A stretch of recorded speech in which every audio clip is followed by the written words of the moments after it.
The idea is to be as casual as one can be while have two lights slamming into your face. Into your face, in the dark. Yeah. Okay. Very heartwarming.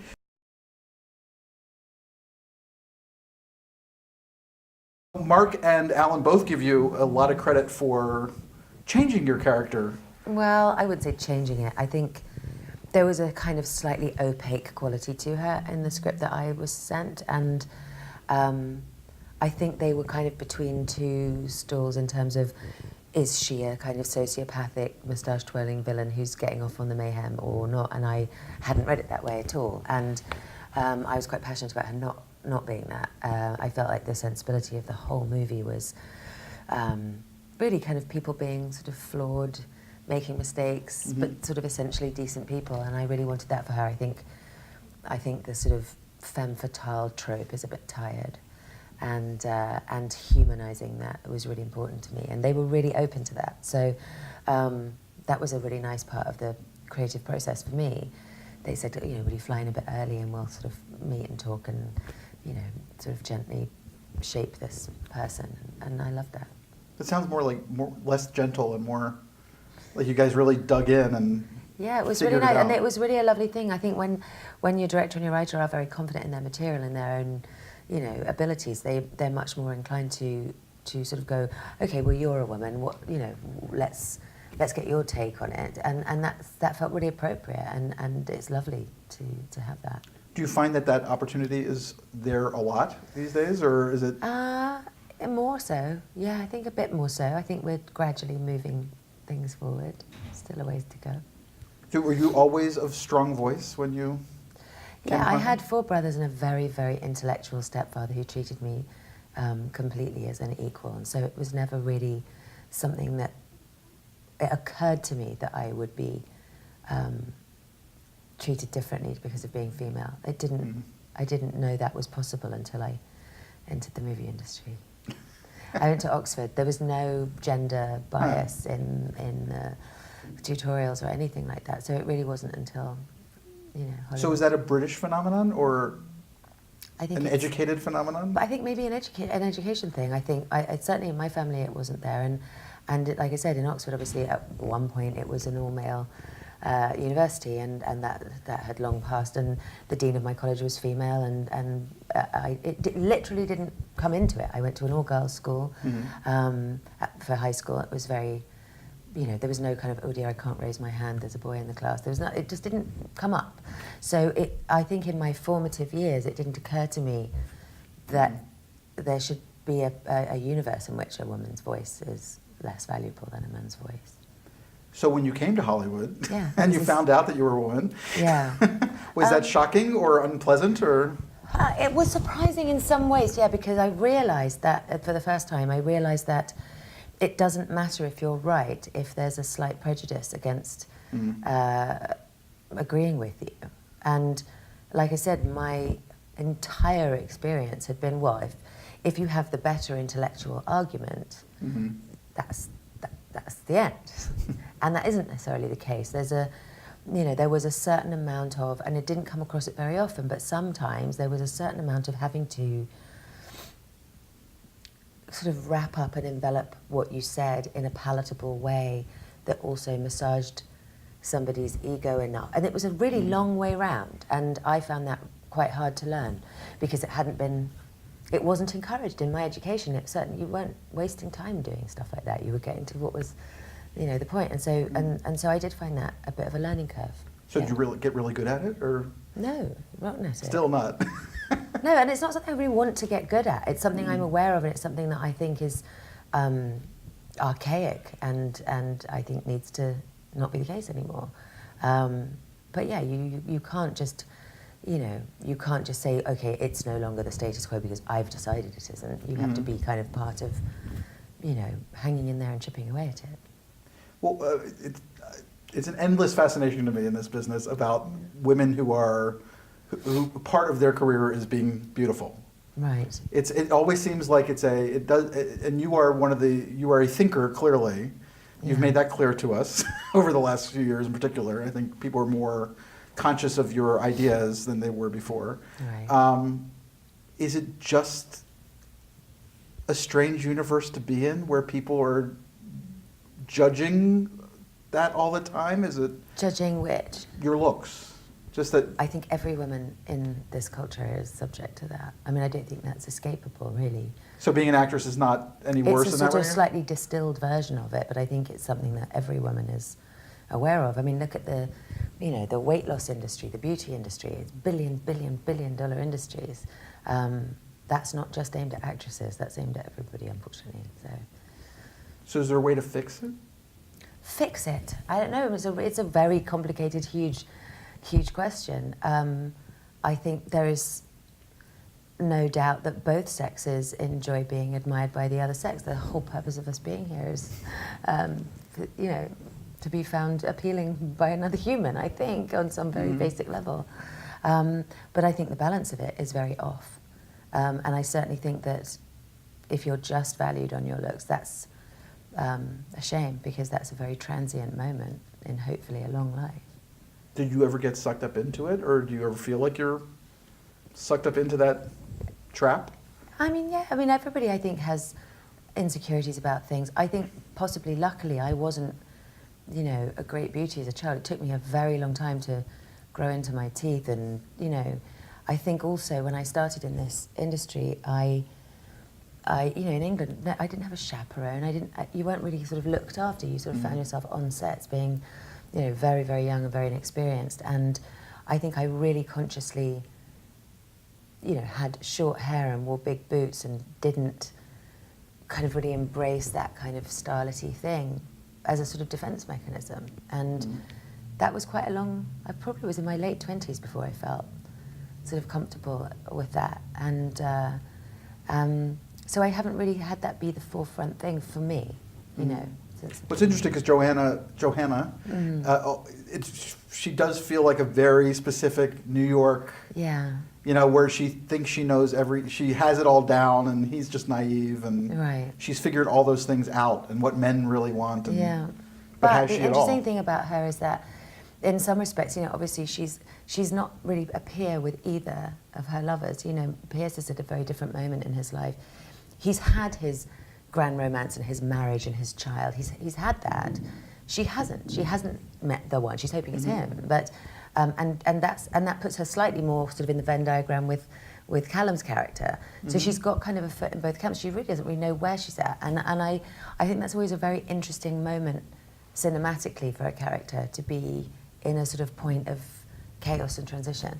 It seems to me like all the characters in the movie they all are going through adolescence in some way. And somebody was saying earlier, it's a coming-of-age movie, and I was like, it is, because the thing is, we come of age several times during our life, and everybody is in the movie, even down to Pierce's wife in the movie is having her own, her own moment. So that's one of the things I think is really special about this movie, is that find a room full of 6 people, and there's a lot going on for everybody, I think, and it's just capturing all of that.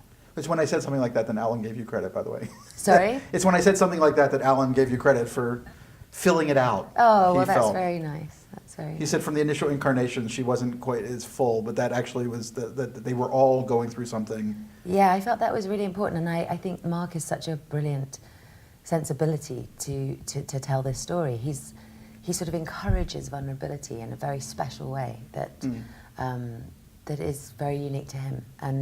And given that all of the characters are sort of a bit broken and a bit flawed, he does create a really wonderful environment for that.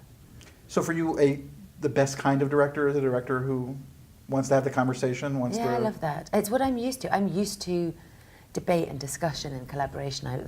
Like I said, my education, I didn't go to a drama school. I went to a tutorial-based university where you were encouraged at the age of 18 to argue with the world expert on Dostoevsky about Dostoevsky. That's what you were encouraged to do. That was the plan. And so when you have a director who's very involved in writing the movie, it feels natural to me to, if there is a slight hole or a concern, or to be able to vocally say, that doesn't really work, and the person come back and go, yeah, you're right, and then create something together. That feels like creative in a positive way to me. So you have a daughter who's ready to go out into the world. I do. She's of age now, just about. Yeah. Are you excited about the future for her? Do you see? I mean, both. I think any parent, you're equal measures excited and terrified for them. It's not, you know, it's an ever-changing world. You can't anticipate everything that's going to happen. And, you know, you quite like the idea that you can do that when they're babies, that you can anticipate everything and get disabused of that, you know, from the age of about 11 on. But it's interesting. I mean, most of my friends had children much later than I did. I was sort of the first one by a lot. And I've never really had a professional life that wasn't negotiating somebody else first. And I'm now at a point where I get to have that and still feel kind of that I'm in a great moment. I don't feel, I think whatever the, you know, obviously there's a kind of mythological grief to getting to the end of a stage of anything. I definitely feel that, but there's also a freedom I've never had before that's exciting. And as much as it's exciting for her to have her freedom, it's exciting for me as well. So is it freedom in real life, or do you have career freedom as well? Is That's that what I changing? mean. I mean, it's like I've always had to go, oh, is it shooting during school Oh, so time? that part of Is it, it, yeah. you know, I haven't done theatre since she was born because I always like to be home in the evenings if possible, and that's opened up to me now. I mean, we'll have in a few weeks, so that feels really, really exciting, and I'm happy about it. Do you have ambitions for specific things, or are you just kind of waiting to see what's interesting? Yeah, I mean, it's like it's a funny thing when you've had a child. They really provide a schedule and a map for a long time, you know, largely to do with their schooling and all of that. So it's quite an interesting thing going, wow, I really have a pretty exciting sort of landscape that doesn't have a map. Some of that's a little bit scary, but most of it's kind of amazing. So I'm trying not to sort of characterize it. I'm trying to just sort of be in it and let it unfold, because I haven't had the luxury of doing that before. Is there things as an actor that you have not had the chance to do that you... millions of things. I mean, not specifically, obviously, in scheduling and all that, but really just like characters and yeah, things. I mean, I'd really love to do more comedy. I'd love to do that. I really want to do more theatre. I think, for me, having an actual kind of live interaction with an audience is really important, and I love doing movies, but I miss that. So I'm looking forward to doing that again. So you like the rhythm of that life as well? Yeah, I mean, I'm a night person. There's 8 nights a week, 8 days a week, Yeah, shows I'm better a off week. on an evening show than a early morning, that's for sure.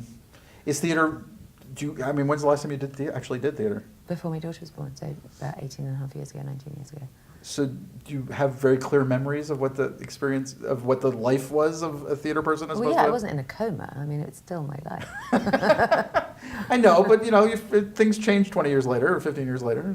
Yeah, but yeah, I mean, I definitely do. It's what I sort of started out with, so it's very familiar. And do you have ambitions as a producer and as a... Yeah, I think, pushing... I mean, not necessarily, I don't just sort of, I'm dying to be a producer, but I think finding material and being part of the sort of genesis of a project is very attractive to me, yeah. Well, it seems like that's one of the things that particularly women in this business have had to do in the last, 5-10 years is to really be the genesis of the work, to find great scripts and things like that. Yeah, exactly. Are you finding stuff coming to you that is great? Or, I mean, this script did, but... This script did, and the next movie I'm doing I'm really excited about.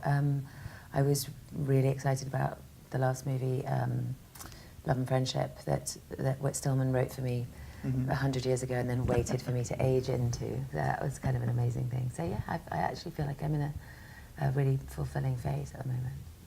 So was there anything particularly difficult about this picture for you?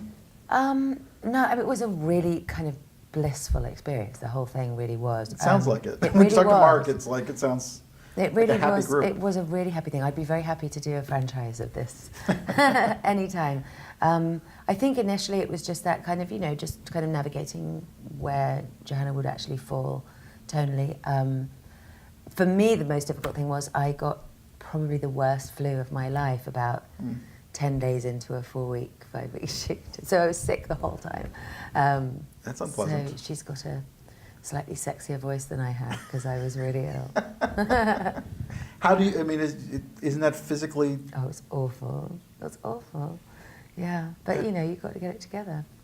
Because you're... But it was just like, oh my God, 80% of this movie. I'm like, oh. Hey. Yeah. So is that the memory you'll take from the movie? No, it was, like I said, it was such a happy experience. It was such a...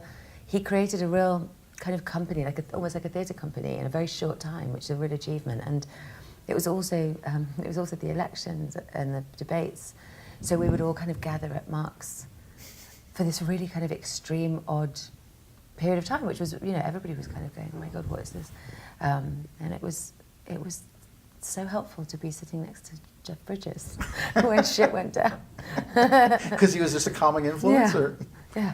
I've been saying lately that we're going to be like, as much as many of us hate Mr. Trump, that there's be something missing from our lives when he's gone, because it's been such an invasive experience so far. It's been actually quite unifying for a lot of people, Yeah. in funny ways, so probably inadvertently. Are you very political? I am in my own home. So you believe in you keeping it to yourself? The thing, Which is fine. I'm in an odd position because I can't vote in America, and I live here mostly, and I'm not in England nearly as much. So I feel like it's very easy for me to offend people by having a sort of public opinion about anything. That's not to say I don't have a private opinion, but because of my particular circumstances, I think it's a bit inflaming. So I tend to just sort of talk about that at home. I think it's completely reasonable. It's interesting because there's definitely like people who are getting smacked just for having an opinion these days. And Yes, most of them are my friends. You can't really, yeah, well, you can't really find a side that's, if you pick a side, whichever one it is. I think people are very reactive at the moment, and I think Yeah. people are scared. I think there's a lot of fear in the world, and a lot of for a lot of different reasons, and that makes people super jumpy. It's also, the anonymous have never had such a voice, so it's different. Are you hopeful? I have to be, or it would become a Chekhovian despair. Well, it might be that. Yeah, well, you have to try and stave it off. Depending on which day of the week it is. Yes, Which well, it's network Thursday, you're watching. so no. Yeah. I said, well, it's Thursday, so I'm not doing So despair far, so on good. Thursdays, Yeah. Jeff's around. So Yeah, Jeff's here. Yeah, Jeff's in the building, he so can we're keep good. you calm. Yeah. So you guys really had a group that was together through all of this. It Yeah. wasn't just coming out and shooting. Yeah, it was lovely. Yeah, Mark was really, he's got a very unique, open vulnerability that is not sentimental or cloying, and is very inclusive. And he picks people who are all nice. So that was the other thing, is you can have a group of incredibly talented people that you don't necessarily want to hang out with all the time, but he picked people who had very similar sensibility, I feel like, and it was just a lovely group of people. So are you critical of yourself while you're working, particularly? Yeah, I'm critical most of the time. Because smart people usually are, Yeah. I think. I know. Somebody once said if I was 30% less smart, I'd be 100% more happy. And after the fact, did you see dailies or did you watch No. anything along the way? So did you see the picture? I guess you saw them. You've seen the movie. I've seen bits of it. I had such a lovely experience on this movie. I'm almost frightened to see it all together. Huh. So I sometimes have to have a little bit of a wait between shooting the movie and actually seeing it properly, just so that it's a bit separate from my experience. It's hard to be objective. And watching yourself, part of it or not? Yeah, it's always a bit jarring. So do the bulk of what you want out of your experience, Yeah. what's happening on the set? What else is there? What do you mean? Well, there's the having done it. There's the things that come of it. It's the complete. There are people who are, who do look at the film and say, "I was part of that." Yeah, and ensemble of I will things." eventually look at the film. It takes me a second. That's all. It always has. I tend to watch things, a bit later when I'm a bit more able to see it as a movie rather than a montage of my experience. You know what I mean? Because you're having a very different experience, a very subjective experience, and the movie is the movie. But yeah, it's a very special collective thing to do. Make a movie. That's the thing that's cool. And then it becomes a kind of a conversation with the audience, which I like. Do you consume much yourself in terms of entertainment? Yeah, I'm also a really big reader, so I tend to veer between the two.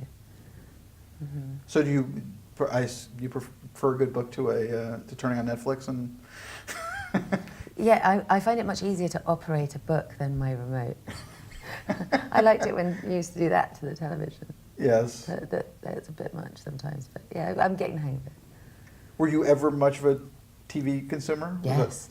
What's really weird is that I must have watched so much television as a child because I remember vast amounts of dialogue and commercials. What was I doing? Did I do anything else? You know, but I don't remember that being the bulk of my life. But obviously, it had an effect on me. Do you go to the movies? Mm-hmm. And do you prefer going to the movies to watching on DVD, or do you care? Or? It depends. I think there's something about a shared experience that's really cool. I'd hate movie theatres to disappear, which I expect they probably at some point will, but I think theatre, live theatre, movie theatres, there's something very special about a group of complete strangers all sitting and having a similar experience. Having said that, I usually spend probably 50% of the time I'm ready to kill the person next to me who's rustling something or making a noise. That's such a pet peeve, or just talking in a loud voice during the movie. This is the advantage you get when you're a film critic, is that you get used to not only being in a room with not too many people, but no one on either side of you. Yeah, I know, that's rather a luxury, I would think. Yes, when somebody comes in and sits next to you, it's kind of like, oh my God. What are you doing? How could I possibly sit through this movie with a human being breathing sitting next to me? That's right. Yeah. Or eating popcorn. Yeah. God knows what they're going to do. Last night, some kid was sitting next to me in a screening, and I was like, he asked me questions. I was like, you can't talk. do you know me? Yeah, you can't talk. It was very strange. She wanted to know what I thought of the movie afterwards. Oh, really? Yeah. It's very odd. I don't know. 20-year-olds shouldn't be allowed out in public, I think. It was something. Agreed. Wait till you have a frontal lobe. Huh? They should wait till they have a frontal lobe. When does that happen? 25. Is it 25? Do girls get it first? Probably. I think women get it at 23 and then men at 35. I think maybe that's the... Maybe. It fills in eventually. Knits together. Yeah. So you have, it seems, your life seems to be more public these days than it was before. Only because I have Instagram. That's the only thing that's different. I never had any social media before. Do you pay attention to the feedback you get on Instagram? Sometimes. I mean, I don't kind of live and die by it, but I have quite a nice, warm crowd, I feel like. It's not what I imagined, having resisted it for a long time. I had a flip phone until not that long ago, so it wasn't an option for me anyway. But I did feel, I initially went on it because I had Love and Friendship coming out, and it was a movie I was really passionate about, and that's how people make other people aware of movies these days, I get it. But also I've had quite a schizophrenic career, and I'm not sure that I felt that my actual sensibility was really necessarily understood, or you can sort of inherit a persona based on an amalgamation of roles you've done and articles that people have written about you through their own filter of their own thing, and so it's quite nice to have something that's just sort of directly my sense of humour, my sensibility, and I've found it so far quite positive. The minute it isn't, I'd stop doing it, but it's been quite fun. You might be a talk show host next. Imagine that. I saw you with James. James Corden. Corden last night. Yeah. I actually, when you came in, you had your cell phone. I was like, oh, she still has it. At least I got it back. I know that was a really genuine panic. You seem to be very disturbed by that whole. I don't like talking through my phone. I talk a lot of shit to my mother. People know too many things. Well, no, but I have some very candid conversation. Aren't we scrolling through my texts? So is there an advantage to eventually turning gray or older, or, I mean, are you... I'll tell you when I get there. Is it something you look forward to? Does it take some of the weight off of... I don't think about that. I'm not sort of rushing myself into another stage. I never really have. I'm quite interested in what's going on at the moment. You look back? Do you look backwards? Sometimes, yeah. Yeah. You don't linger on it, though? Depends. Depends if it was a good experience or a bad experience. Well, do you linger on the bad or the good? Mostly the good. But yeah, sometimes it's good to go through the bad ones to figure out how to not do that again. You read reviews? No. So you don't pay attention to any of that stuff? I try not to. I think you can get really suckered into living your life sort of in response to other people's opinion of you, which I think, I don't want that.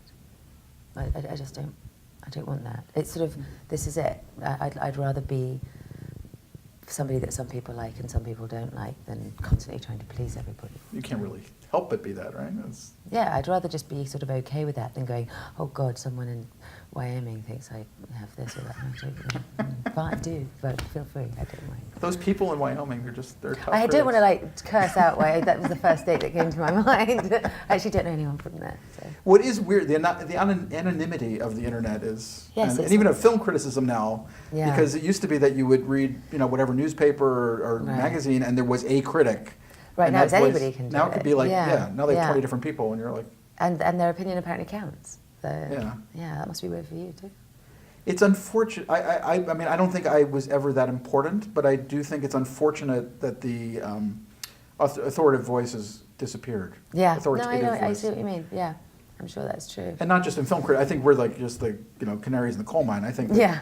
the media in general, the fact that there's not this sense of some adult in the room, Yeah, exactly. it's kind of a shame. Yeah, it's more of a sort of everything gets thrown at the wall Yeah. and everything sticks a bit. And then you have to kind of sort it out. Yeah. And everybody's allowed to sort it the way they want to sort it. Yeah. Which, And the other thing is that I think, when people are feeling cornered or frightened or, disempowered, there is an urge to just discharge some aggression and rage. And, it's not necessarily personal. It's worth remembering. yeah. Everybody wants to kind of, kick someone down the stairs at some point. Well, people make it personal now because I guess they can hide behind the. Yeah, that's the thing. But if you read that stuff, I think you take it personally. That's probably why it's best not to. Well, people write it very personally. It's like Yeah. they almost like they're looking for, Yeah. like they're having an argument with their wife. They're trying to figure out a way to I know, hurt really somebody they know undermine really them. well or something. I know, but I think that says a bit more about the person themselves than the person they're Yeah. doing it about. On the whole, a lot of the time it does anyway. Well, seeing the pain of others in their anger can be challenging, but it does seem like the kind thing to do. Yeah, I read a really interesting book I bought in the airport the other day about. It's all about rudeness. I can't remember what it's called, of course, or the author. It was a British journalist wrote it, and he wrote it because a woman in a hot dog store was so rude to him that he ended up having to write a book about it, about rudeness, and that we've become a sort of culture that's ruder, and that amazing things like experiments where if you were terribly rude to a doctor and they were doing a simulated operation, they would mess it up. Like it actually can be a life and death thing. That people really are sensitive to rudeness. It got worse and worse and worse. And I want to be part of not rude. Yeah. Yeah. Well, it's hard to just push it off. Yeah. Because it does hurt. I mean, that's the thing. I think Yeah. people are also trained not to let it hurt them somehow. But I also You have to think that pretend. I also think people want to be seen somehow, and sometimes coming in aggressively feels like the way. You know what I mean? But sometimes, if you've had a child, sometimes when they start behaving badly, you kind of go, oh, you're tired or you're hungry, or it's not necessarily just because I'm a horrible parent. But it's not probably that. It's Yeah. probably because your kid's being a jerk. Yeah. Or my kid is being a jerk, Yeah. as I tell my Yeah. wife all the time. Like, Right, but there's often a reason by it. There's often like a reason if you get to it, like Yeah. But sometimes they're just being Sometimes they're being 7-year-old idiots, in my case. Like, he's a 7-year-old boy. Sometimes he's going to be a Sometimes it's jerk. going to be a joke. Yeah, no, that comes with the territory, I suppose. And do you feel, we established your lack of political loudness, but do you feel as a woman in the industry that you're in a movement at this point, that there's an obligation to? I don't feel obligated. I feel like I've had a kind of an odd segue out of what I feel my sensibility is with the action movies and things like that, and that's been sometimes a little bit oppressive when it feels like it's the only thing people think that you do or have done, and it not being really my comfort zone. But when I did the very first Underworld, I remember it being such a kind of big thing that, oh, will it work? And it's a female lead and it's very difficult. And from my daughter being, 4 or whatever she was when I did that, to now, it doesn't cross her mind that Wonder Woman would be number 1 at the box office. That feels actually quite a short time for quite a lot of progress, and to have been a part of moving that needle, however small of a part, but still being a part of it, feels really worth having done. It feels good. Mm. And so you do feel it's progress? Yeah, I do. I don't think anywhere near done, but Yeah. yeah. No, I just think it's funny because we were having this similar conversation with, I'm not going to pronounce her name correctly, Kiersey, Yeah. about being of color, and that she was saying how it's, you know, we're not really ready as a culture to be colorblind, Right. because it's just not true yet. It's not true yet. Yeah, So, exactly. and same with sexism, I think. Is Yeah, that, it's the same. It's definitely moving, but it's work. yeah. Yeah. I keep on saying that the real progress for women will be when they can do mediocre junk and keep on working. But I think, you know, I think there is. I think what people are realizing is there really is a big appetite for women's stories. I mean, I think just like that, you know, like Big Little Lies, things like that, really show, like Wonder Woman being #1 at the box office, Amy Schumer, all of those people are kind of really reminding you that women's stories are actually interesting. It's not, you know, and people there is a real appetite for it, and therefore there's money to be made in it, and that's what actually gets people's attention, I think. Yeah. Well, Girls Trip, I think, is one of the great examples, because it's not, you know, it is black women, but it's not about black women. Right. It's about it's a people. Movie. Yeah, exactly. And it's funny because it's about everybody. And it's funny because it's funny. Yeah. Yeah. All those pieces are just happen to be there. Exactly. So I'm waiting for the Asian version of Girls Trip. Me too. I think you could do it for every ethnicity. That's my right, thing. exactly. Like, get 4 Hispanic girls together, get 4 Asian girls together, even maybe 4 white girls. Oh my gosh, imagine that. Imagine that. It's a crazy business. It really is. But when it's good, it's good. I know. It's worth hanging in there, I think. So you haven't seen the movie, but I'm just assuring you that it's good. Thank you. I've seen enough of it to know that it's good. I just haven't. I probably will watch the premiere when we have it next week. So you're almost. I there. don't like to watch a movie I did that I had such an amazing experience on by myself. You know, Right. I'll watch it when Mark's there. I'll watch it when all the boys are there. Yeah, That'd be fun. Yeah. It'd be a good way to see it, and you'll hear an audience that laughs. Exactly, because they have to, because it's a premiere. No, they won't. I don't think you can make anybody laugh at a premiere. I actually think That's true. Possibly laughing. No. afterwards they'll tell you it was great at a premiere if they were That's lie. true. Even if they hated it. Yes. But if they're going to laugh, they're going to laugh. It's pretty much a given. Can't fake it. Thank you so much for your time. Thank you. It's nice to see you. Nice to see you again. Thank you. Even though you're in the Couldn't see you at all, but That's it was right. I'm nice like to sort of hear you from the dark. I'm in the 4th row of the theater Yeah. somehow.